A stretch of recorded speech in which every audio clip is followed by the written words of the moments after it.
अस्सलाम वालेकुम स्टूडेंट्स, कैसे हैं आप सब। नेक्स्ट हम मूव करते हैं क्विक चेक की तरफ। चैप्टर नंबर 1 के आपके पास कुछ चैप्टर के अंदर आपको कुछ क्वेश्चंस गिवन हैं, कुछ कॉन्सेप्चुअल क्वेश्चन हर टॉपिक के बाद।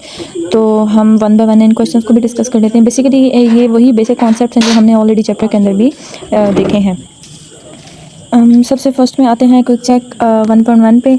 आपके पास क्वेश्चन गिवन है, what are the elements in group 1 and 2, why are the elements in group 1 and 2 are known as block elements. आपको हम ऑलरेडी फेमिलियर है, हम एलिमेंट्स को ग्रुप में डिवाइड करते हैं, ब्लॉक्स के अंदर डिवाइड करते हैं on the basis of their outer presence of their outer electrons in different subshells. तो अगर हम बात करें 1 एंड 2 ग्रुप की, तो इनके जो आउटर इलेक्ट्रॉन्स हैं वो प्रेजेंट है एस सबशेल के अंदर। ठीक है, तो यहाँ हमारे पास जैसे एग्जांपल गिवन है, ग्रुप 1 के जो एलिमेंट्स हैं उनकी कॉन्फ़िगरेशन अगर हम लिखें तो एंड होती है NS1 पे, और ग्रुप 2 के एलिमेंट्स की कॉन्फ़िगरेशन एंड होती है NS2 पे। अब यहाँ N का क्या मतलब है?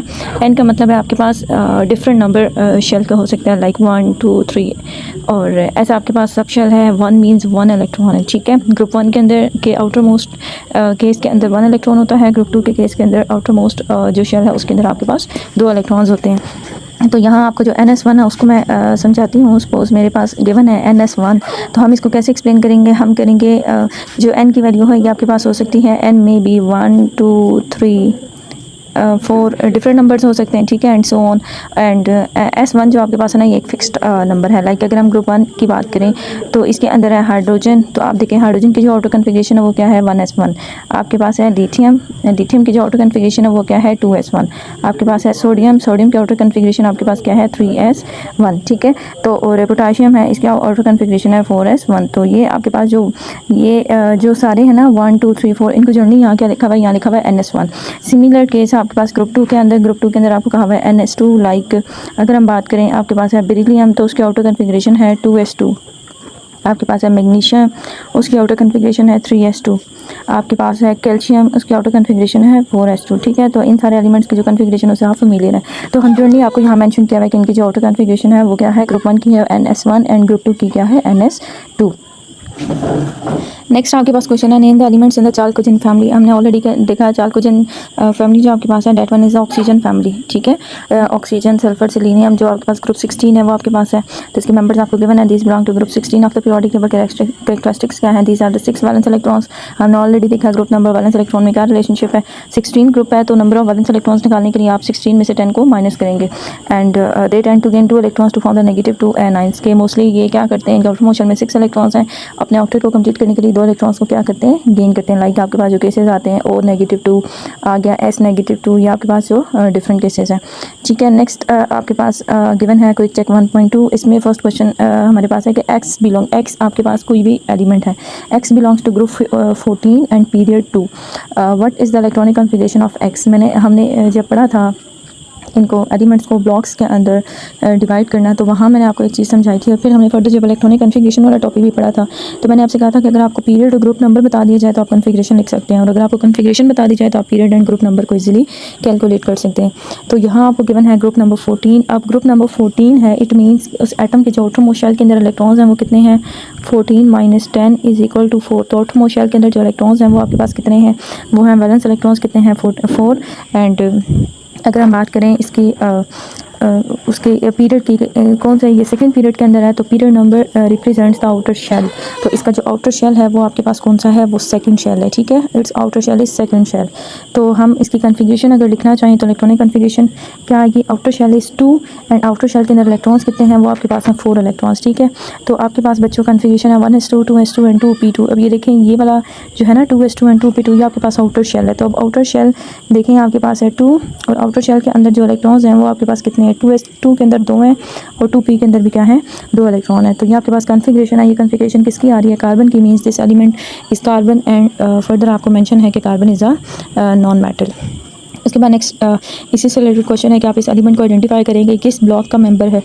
ब्लॉक को आइडेंटिफाई करने के लिए आपको उसकी कन्फिग्रेशन देखनी होती है। आउटर कन्फिग्रेशन में देखें, सबसे आउटर वाला इलेक्ट्रॉन पी सब शेल के अंदर प्रेजेंट है। It means this element is the member of the P block.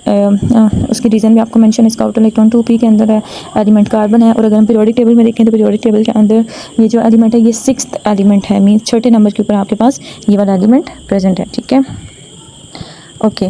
उसके बाद आपको गिवन है नेक्स्ट एक और इसी के साथ इस जैसा एक केस गिवन है कि identify the element that is in period 4 and group 17। आप एलिमेंट को जो आपके पास पीरियड 4 में है, 4 पीरियड में है, इट मीन जिसका जो आउटर कन्फिग्रेशन है वो क्या है 4, ठीक है, एंड ग्रुप 17 के अंदर है। तो आपके पास जो ग्रुप 17 का मतलब क्या है कि आपके पास ये वाला जो एलिमेंट है इसके आउटर शेल में इलेक्ट्रॉन्स कितने हैं 17 माइनस 10, तो इसके आउटर मोस्ट शेल के अंदर जो इलेक्ट्रॉन्स हैं वो कितने हैं 7। तो आउटर कन्फिग्रेशन इसकी जो आएगी वो हमारे पास क्या आएगी, वो आएगी मींस आउटर शेल के अंदर आपके पास इलेक्ट्रॉन्स हैं 7।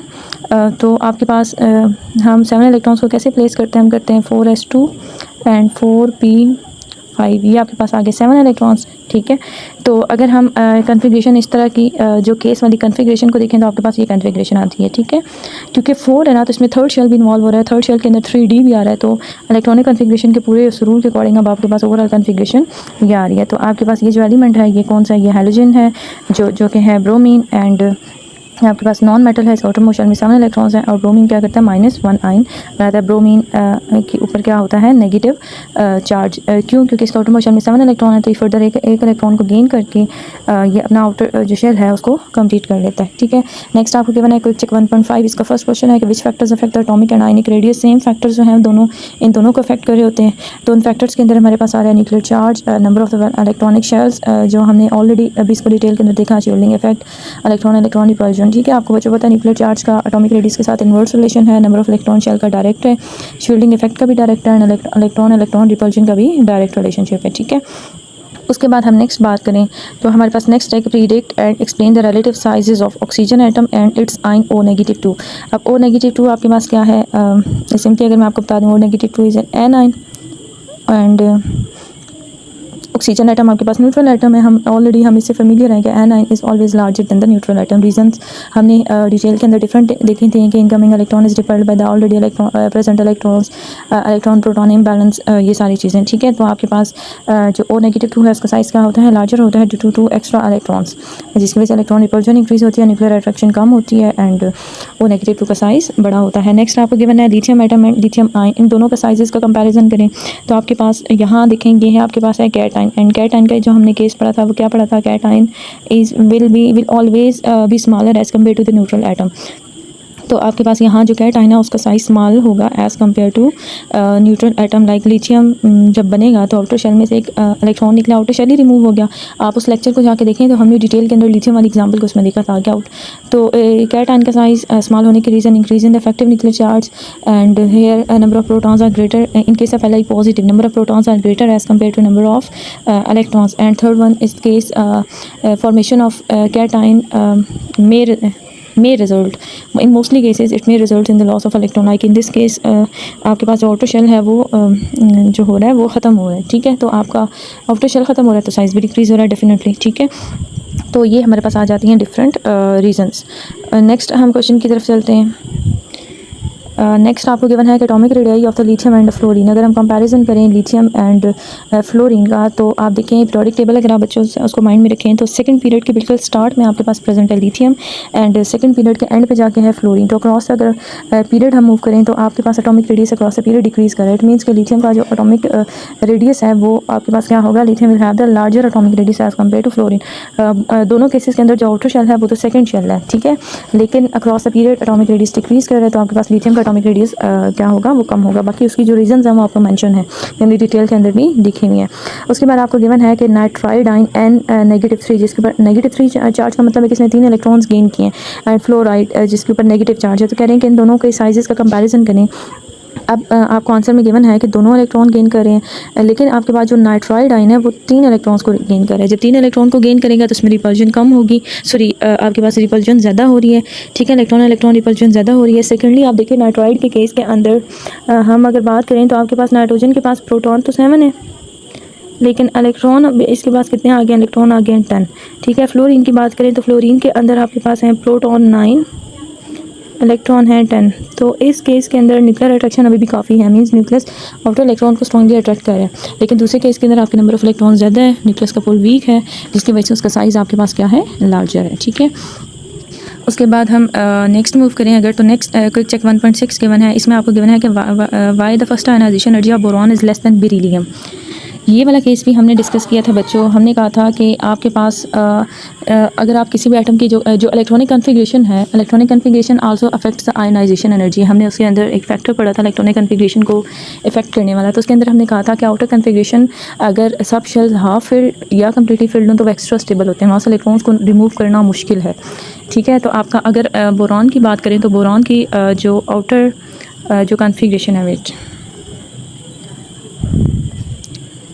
बोरॉन के केस के अंदर जो आउटर कन्फिग्रेशन है वो आपके पास है 2p1 एंड बेरिलियम के केस में आउटर कन्फिग्रेशन है 2s2। तो 2s2 is the completely filled outer subshell, so this one is the extra stable. It is difficult to remove electron in this case. ठीक है, तो यहाँ आपके पास जो बोरॉन की आयनाइजेशन एनर्जी की वैल्यू बेरिलियम से कम है। सेकंड क्वेश्चन गिवन है why first ionization energy of the aluminium is less than magnesium. तो यहाँ भी आपके पास स्टूडेंट सिमिलर केस है कि एल्यूमिनियम की जो आउटर कन्फिग्रेशन है वो आपके पास है 2p1 एंड अगर हम बात करें मैग्नीशियम की तो इसकी आउटर कन्फिग्रेशन है 3s2। हम जब एल्यूमिनियम की बात करते हैं तो हमारे पास है 3p1। ठीक है, तो आप देखें एल्यूमिनियम वाला जो केस है वो ना तो हाफ फिल्ड है ना कम्प्लीटली फिल्ड वाला केस है, लेकिन जो आपके पास मैग्नीशियम का केस है ये आउटर शेल आपका कम्प्लीटली फिल्ड है ना, तो यहाँ से आपका इलेक्ट्रॉन निकालना मुश्किल है। ठीक है, तो ऊपर वाला जो क्वेश्चन है वो सेकंड पीरियड से रिलेटेड था, जो नीचे वाला क्वेश्चन है ये आपके पास थर्ड पीरियड से रिलेटेड है।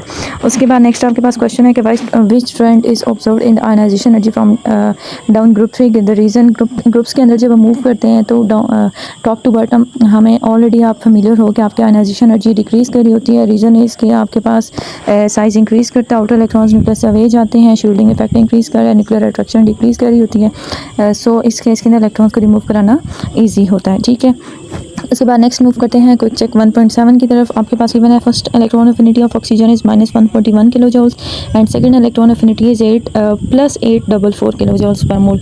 बच्चों ये चीज़ भी हमने डिस्कस की थी। आप अगर लेक्चर दोबारा देखें इलेक्ट्रॉन अफिनिटी वाला तो वहाँ हमने कहा था कि आपकी जो फर्स्ट इलेक्ट्रॉन अफिनिटी है that is mostly exothermic, but in case of second electron affinity mostly energy is required. That process in mostly cases that process is endothermic. और इसके रीजंस भी हमने क्या डिस्कस की थी कि जब आपके पास यूनी नेगेटिव आयन के अंदर फर्दर इलेक्ट्रॉन को ऐड किया जाता है तो ऑलरेडी प्रेजेंट इलेक्ट्रॉन जो है वो इनकमिंग इलेक्ट्रॉन को रिपेल करते हैं, जिसकी वजह से हमें एनर्जी इनपुट देना पड़ता है to add that electron into the species. ठीक है, तो सेकंड वही रीज़न आपको यहाँ मेंशन है। Next question is which has the higher electron affinity, nitrogen और द फास्फोरस। किसके इलेक्ट्रॉन अफिनिटी की वैल्यू आपके पास ज़्यादा होगी? तो आपके पास तो यहाँ वही सेम केस है बच्चों जो हमने डिस्कस किया था फ्लोरीन एंड क्लोरीन के केस के अंदर कि वैसे तो डाउन द ग्रुप आपके इलेक्ट्रॉन अफिनिटी डिक्रीज़ कर रही थी, लेकिन जो स्टार्ट वाले मेंबर्स उनमें थोड़ा एक्सेप्शनल केस आता है, लाइक क्लोरीन की वैल्यू ज़्यादा एज़ कम्पेयर टू फ्लोरीन। तो यहाँ भी वही चीज़ है कि आपके नाइट्रोजन और फास्फोरस के कंपैरिजन करें तो फास्फोरस का जो आउटर शेल है उसका साइज़ थोड़ा बड़ा है।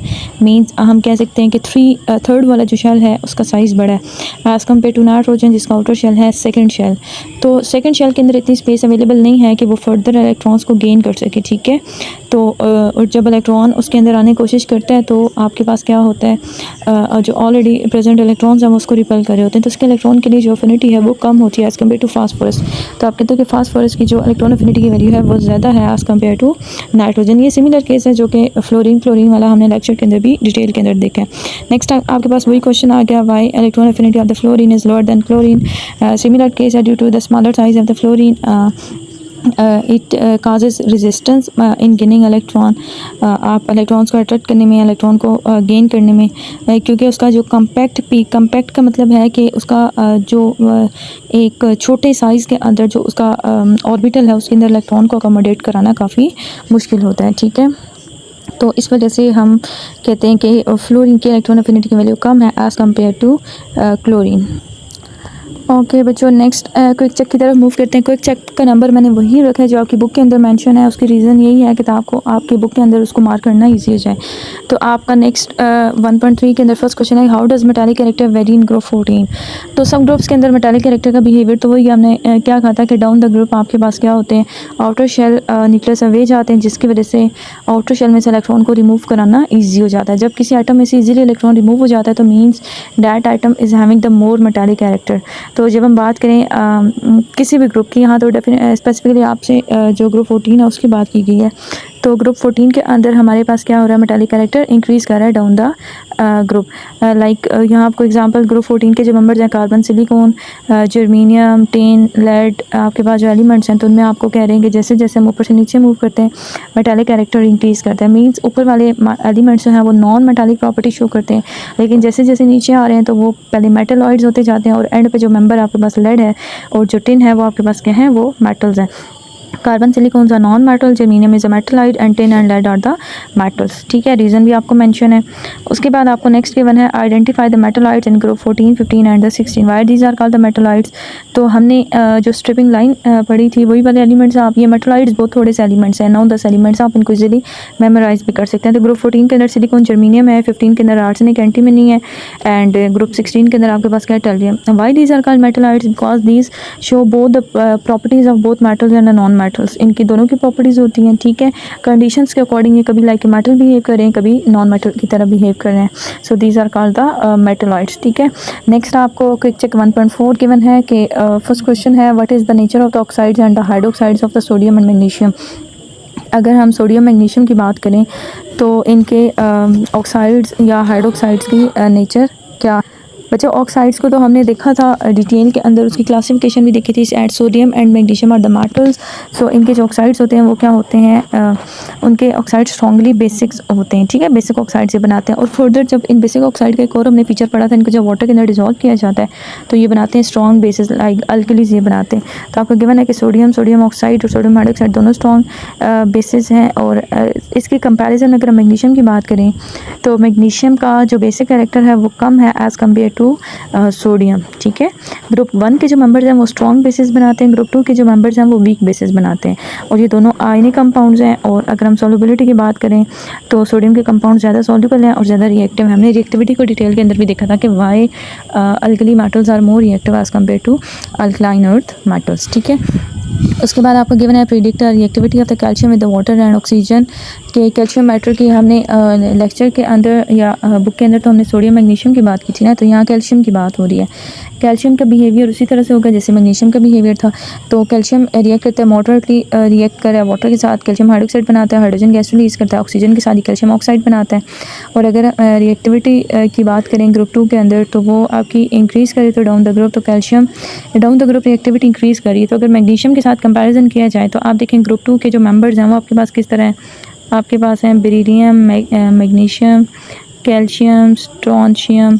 तो आपका calcium down the group present है, मैग्नीशियम से नीचे प्रेजेंट है ना, तो आपके पास जो कैल्शियम की आप कहते हो जो रिएक्टिविटी है वो ज़्यादा as compare to magnesium, beryllium and magnesium. ठीक है, तो यहाँ से आपको जो रिएक्टिविटी उसका भी आइडिया होता है। बच्चों नेक्स्ट आपके पास क्वेश्चन गिवन है कि क्विक चेक 1.8 जिंक ऑक्साइड का रिएक्शन जब एसिड बेसिस के साथ इसका रिएक्शन बताएं। तो सबसे फर्स्ट में ऐसी स्पीशी ऐसा ऑक्साइड जो एसिड बेसिस दोनों के साथ रिएक्ट करते हैं उसे हम क्या कहते हैं, एम्फोटेरिक ऑक्साइड। ठीक है, और यहाँ आपको एसिड के साथ रिएक्शन गिवन है कि जिंक ऑक्साइड जब HCl के साथ रिएक्ट करेगा तो जिंक क्लोराइड बनाएगा प्लस वाटर बनाएगा। ठीक है, दूसरा केस है कि जिंक ऑक्साइड का जब बेस के साथ रिएक्शन होता है तो sodium zinc oxide Na2ZnO2 and plus water की फॉर्मेशन होती है। अब यहाँ एक और भी आप इसको माइंड में रखें, एक और केस हमारे पास आता है जैसे उसको मैं यहाँ मेंशन कर रही हूँ नीचे। आपके पास अगर जिंक ऑक्साइड है जो कि रिएक्ट कर रहा है बेस के साथ in the presence of water, जाहिर सी बात है बेस का आपने सोल्यूशन वाटर के अंदर ही बनाया हुआ है। तो अगर हम वाटर को भी रिएक्टेंट साइड पे लिखते हैं तो आपके पास जो प्रोडक्ट बनेगी वो प्रोडक्ट क्या बनेगी, वो आपके पास होगी Na2Zn और ब्रैकेट के अंदर लिखोगे आप OH4। ठीक है, मोस्ट कॉमन जो आपकी जो प्रोडक्ट बनती है ना वो ये वाली बनती है। ठीक है, Na2ZnOH। मैं यहाँ भी इसको अगेन लिख देती हूँ इन केस के अगर आपका रिएक्टेंट के अंदर वाटर भी प्रेजेंट है, OH4। तो ये वाली जो प्रोडक्ट है इसे हम कहते हैं सोडियम जिंकेट। ये आपके पास एक कॉम्प्लेक्स जो स्पीशी बन रही है इसको कहा जाता है सोडियम जिंकेट, या इसका जो IUPAC जो नेम है वो तो प्रॉपर हम उसको कहते हैं कि सोडियम टेट्राहाइड्रोक्सी जिंकेट। ठीक है, तो वो हमारे पास सोडियम टेट्राहाइड्रोक्सी जिंक आपके पास वो केस आ जाता है। लेकिन ओवरऑल हम इसको जो है वो सिंपली हम इसको सोडियम जिंकेट भी कहते हैं। तो अगर वाटर आपके पास रिएक्टेंट के अंदर गिवन हो तो इस तरह की जो प्रोडक्ट है वो भी आपकी बन सकती है। तो आप इन दोनों रिएक्शंस को लिख सकते हैं इस केस के अंदर। ठीक है, ओके नेक्स्ट हम चलते हैं। नेक्स्ट आपका क्वेश्चन गिवन है कि why aluminium chloride is acidic and sodium chloride. Aluminium chloride बनाता है आपके पास स्ट्रॉन्ग HCl, लेकिन जब इसको और इसका वाटर के साथ जब रिएक्शन होता है तो इसमें केमिकल चेंज आता है। बट जब अब अगर हम बात करें सोडियम क्लोराइड की, तो सोडियम क्लोराइड के जब वाटर के साथ इंटरेक्शन होता है तो उसमें कोई केमिकल चेंज नहीं आता। इसको हमने लेक्चर के अंदर देखा था। आपके पास जो प्रोडक्ट्स बनेंगे वो क्या होंगे, just an positive and negative को वाटर के मॉलिक्यूल सराउंड कर देते हैं। अगर हम वाटर को वेपराइज करें तो अगेन हम NaCl को क्लीन कर सकते हैं। तो मीन्स यहाँ कोई केमिकल इंटरेक्शन नहीं हो रहा और ना ही एसिड की फॉर्मेशन हो रही है, ठीक है। और अगर रिएक्शन होता भी है तो आपके पास, क्योंकि जो बेस बनेगी वो भी स्ट्रॉन्ग होगी, एसिड भी स्ट्रॉन्ग होगा, तो resulting solution will be neutral. But in case of AlCl3 आपके पास जो प्रोडक्ट्स बन रही थी, आप अगेन उस लेक्चर को अगर देखेंगे तो आपके पास प्रोडक्ट बन रही थी aluminium hydroxide and ICl। Aluminium hydroxide is a weak base while ICl is a strong acid. this solution has acidic nature. Moving towards the next question. Next आपके पास given है predict acidity and basicity of PCl5 and NCl3, give reason। अच्छा next आपको question given है कि PCl जो हमने अभी देखा, तो इसमें आपके पास ये जो दोनों एसिड्स हैं, ये आपके पास क्या है, ये दोनों एसिड्स अगर हम इनकी नेचर क्लोराइड्स को देखें तो दोनों क्लोराइड्स हैं नॉन मेटल्स के। So these are the acidic chlorides, ठीक है।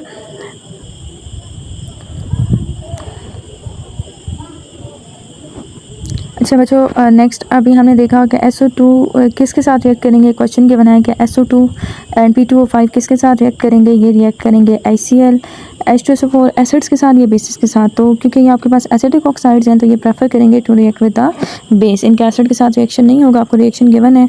एंड ये जो एसिडिक ऑक्साइड्स हैं ये जब न्यूट्रलाइज जब बेसिस के साथ रिएक्ट करते हैं तो एक्चुअली ये क्या होते हैं, ये न्यूट्रलाइज हो रहे हैं, ठीक है। एंड नेक्स्ट आपको क्विक चेक 1.9 गिवन है। इसके अंदर आपको गिवन है calculate the oxidation number of the sulphur in SO2 and SO3, ठीक है। SO2 SO3 के अंदर आप ऑक्सीडेशन स्टेट अगर नंबर सल्फर का कैलकुलेट करें तो SO2 हमने उस दिन भी इसको कैलकुलेट किया था कि SO2 के अंदर इसके ऊपर जो चार्ज है वो कितना आएगा, वो आएगा +6, ठीक है। कैलकुलेशन हमने लास्ट केस के अंदर लेक्चर के अंदर देखी थी। मैं एक करके कैलकुलेशन आपको बता देती हूँ। लाइक मैंने आपको रूल क्या बताया था कि जैसे आपके पास ये मॉलिक्यूल है, न्यूट्रल मॉलिक्यूल है, इसमें आपने सल्फर की ऑक्सीडेशन स्टेट निकालनी है, ठीक है। तो आप क्या करेंगे, आप न्यूट्रल है ना, इसके ऊपर यहाँ चार्ज तो ज़ीरो है। आपने एक बात माइंड में रखने की, ऑक्सीडेशन स्टेट निकालने के लिए ना आप क्या करते हो, यहाँ सबसे पहले चार्ज को नोट करोगे। लाजमी नहीं है ज़ीरो चार्ज हो, जो आइंस होंगे उनके ऊपर कुछ चार्जेस भी होंगे, -1 -2 उस तरह के चार्जेस भी होंगे। तो आपने क्या करना है, आपने लगाना है इक्वल, आपने इस साइड पे लिखना है 0। अब इसके अंदर देखें आपके पास सल्फर है 1 सल्फर एंड ऑक्सीजन आपके पास कितने हैं, 2 ऑक्सीजन, ठीक है। अब आपके जो ऑक्सीजन के ऑक्सीडेशन स्टेट है वो आप लिखे ऑक्सीजन के ऑक्सीडेशन स्टेट मोस्ट कॉमन जो ऑक्साइड्स के अंदर है वो -2 है, ठीक है। ये आपके पास आ गई। एंड फर्दर इसको सॉल्व करें तो 1s mean simple S. Further हम इसमें करें तो 2 × 2 -4 एंड उस साइड पे क्या आ जाएगा 0। अब ये -4 उस साइड पे आएगा तो जाएगा, ये क्या बना देगा +4। तो SO2 के अंदर सल्फर की जो ऑक्सीडेशन स्टेट आ रही है वो आपके पास क्या आ रही है, +4 आ रही है। सिमिलरली अगर हम कैलकुलेट करें SO3 के अंदर तो वहाँ के पास जो ऑक्सीडेशन स्टेट आएगी, अगर हम बात करें SO3 की तो इस केस के अंदर आपकी जो ऑक्सीडेशन स्टेट होगी वो ऑक्सीडेशन स्टेट आपके पास होगी है +6, ठीक है। उसको भी आप सिमिलर वे के अंदर आप कैलकुलेट कर सकते हैं। नेक्स्ट आपको इसका कोई चेक 1.9 के लास्ट क्वेश्चन गिवन है कि why do some P block element show variable oxidation states, कि कुछ P ब्लॉक एलिमेंट्स की डिफरेंट ऑक्सीडेशन स्टेट्स क्यों होती हैं। लाइक जैसे हमने लास्ट लेक्चर के अंदर ऑक्सीडेशन स्टेट वाले लेक्चर के अंदर भी देखा कि आपके पास phosphorus sulphur different oxidation state show कर रहे हैं। तो उसकी रीज़न हमने वहाँ भी डिस्कस की थी, due to involvement of the D orbital, ठीक है। D ऑर्बिटल की इन्वॉल्वमेंट की वजह से आपके पास मल्टीपल ऑक्सीडेशन स्टेट्स उसके अंदर शो होती हैं, ठीक है। तो वो सेम रीज़न जो उस लेक्चर के अंदर हमने एंड पे क्वेश्चन डिस्कस किया था वही चीज़ आप इसके अंदर मेंशन कर सकते हो। They can lose only P electrons, both S and P electrons. And inert pair effect का मतलब है कि अगर वो अंदर वाले इलेक्ट्रॉन्स को इंटैक्ट रखे, जस्ट बाहर P वाले इलेक्ट्रॉन्स को बॉन्डिंग में यूज़ करे, जैसे SO2 वाला केस के अंदर हमने कहा था कि आपके पास जस्ट जो P वाला इलेक्ट्रॉन है वो प्रोमोट होता है D के अंदर, तो S वाले इलेक्ट्रॉन को कुछ नहीं हो रहा, वो ऐसे पेयर्ड ही रह रहा है। तो उस केस को हम क्या कहते हैं, that one is called the inert pair effect.